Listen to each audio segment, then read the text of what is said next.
Ladies and gentlemen, thank you very much for the invitation to discuss Germany's Zukunftswende, looking to the future.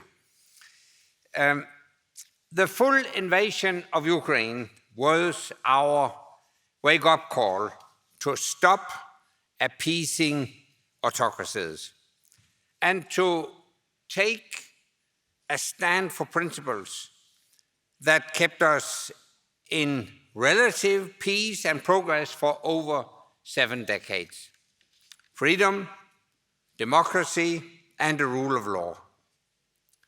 At the end of the Cold War, we saw a golden age of globalization. We thought we'd reached the end of history. But there's no doubt that today history is back with a vengeance. Business and geopolitics are now interchangeable. Global supply chains are shortening for climate and security reasons. Geopolitical decisions from semiconductors to 5G are affecting business bottom lines. And autocracies are weaponizing those same freedoms we have taken for granted.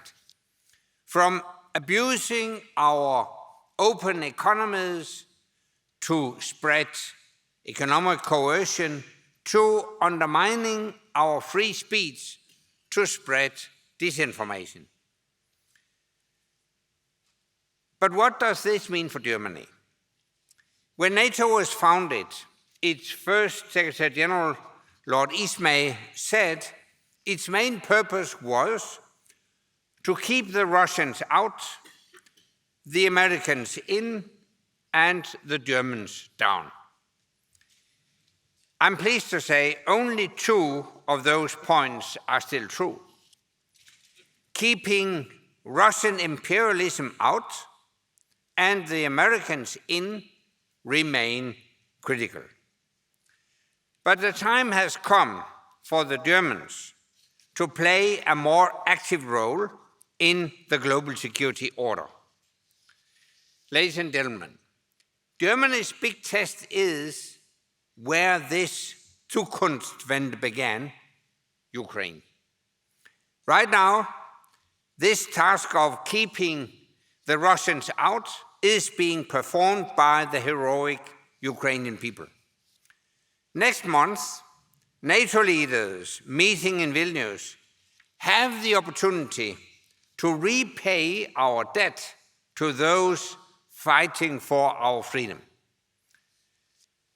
Personally, I would be in favor of extending an invitation to Ukraine to join NATO.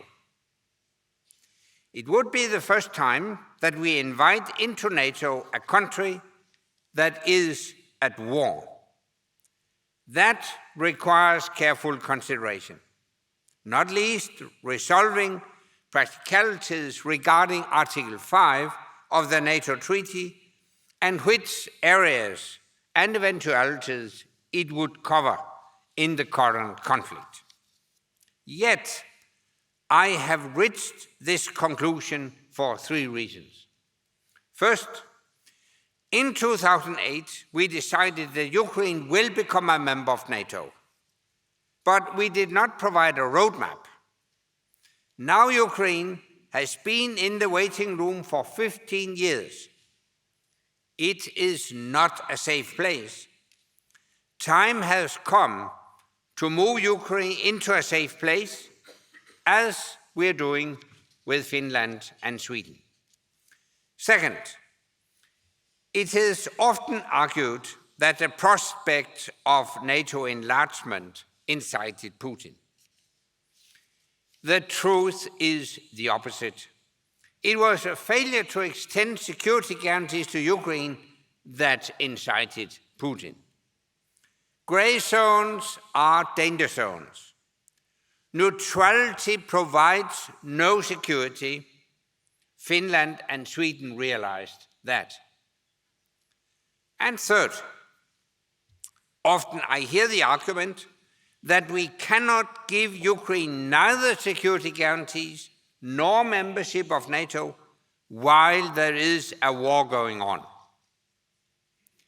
That is an extremely dangerous argument. If you make security guarantees and NATO membership dependent on cessation of hostilities, you are giving Putin an incentive to continue the war. By extending an invitation, now we tell Putin, Ukraine will become a member of NATO. It will not happen overnight, but you cannot stop this process. Our door is open for Ukraine, and you are not the doorman. If allies cannot find consensus on an invitation to Ukraine in Vilnius, the second best option would be to outline the path towards NATO membership in 2 steps. First, to remove the need for a membership action plan, as was the case with Finland and Sweden. The Ukrainian army is probably the most combat-ready army in Europe. Second, could be a pledge to review the question of NATO enlargement at the NATO summit in Washington, D.C. next year. Regardless, Ukraine will need security guarantees until it is a full member of NATO. We need strong measures to deter any further Russian aggression. And that is the purpose of the Kiev Security Compact that I co-authored with President Zelensky's Chief of Staff, Andriy Yermak.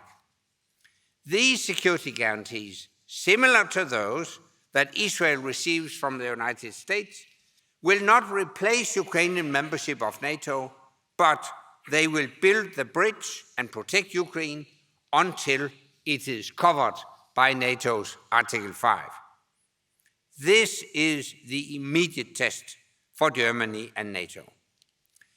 Ladies and gentlemen, as a European Prime Minister at the start of this century, like most of the time, I played an active role in trying to bring Russia and China closer to the West. Like Germany, I believed that open trade and commercial exchange would force autocracies to open. They did not. And as the facts change, so must our response. And the fact is that over the past decade, the autocrats, especially Putin and Xi, have turned against our free societies. In Europe, we can no longer straddle the line between commerce and values, or turn a blind eye as our freedoms are weaponized by the autocrats. We must enable Europe to reduce its dependencies on the autocrats. We're entering a new world, one where the democracies and autocracies are facing off. Collectively, the free world, economically, politically, and militarily, overshadows the autocratic world. That is why we must build an alliance of democracies to defend our values collectively, as determinedly as we defend our borders.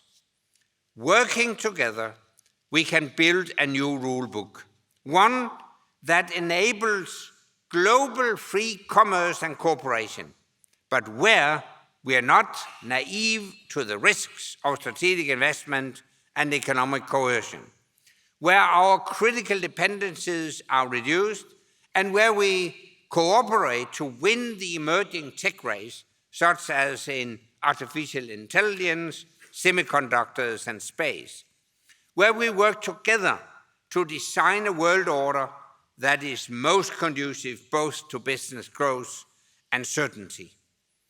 Above all, what's needed now more than ever is self-confidence in our democratic systems. This means putting our values above mercantilism. The lesson we learn from history is that appeasement with dictators does not lead to peace. It leads to war and conflict. Only a clear demonstration of determination deters despots. It is the only way to ensure that our values, freedom, democracy, and a global rules-based order continue to dominate for generations to come. Ladies and gentlemen, we are all longing for peace, but we cannot give up freedom to gain peace. Peace is precious, but freedom is priceless. Thank you.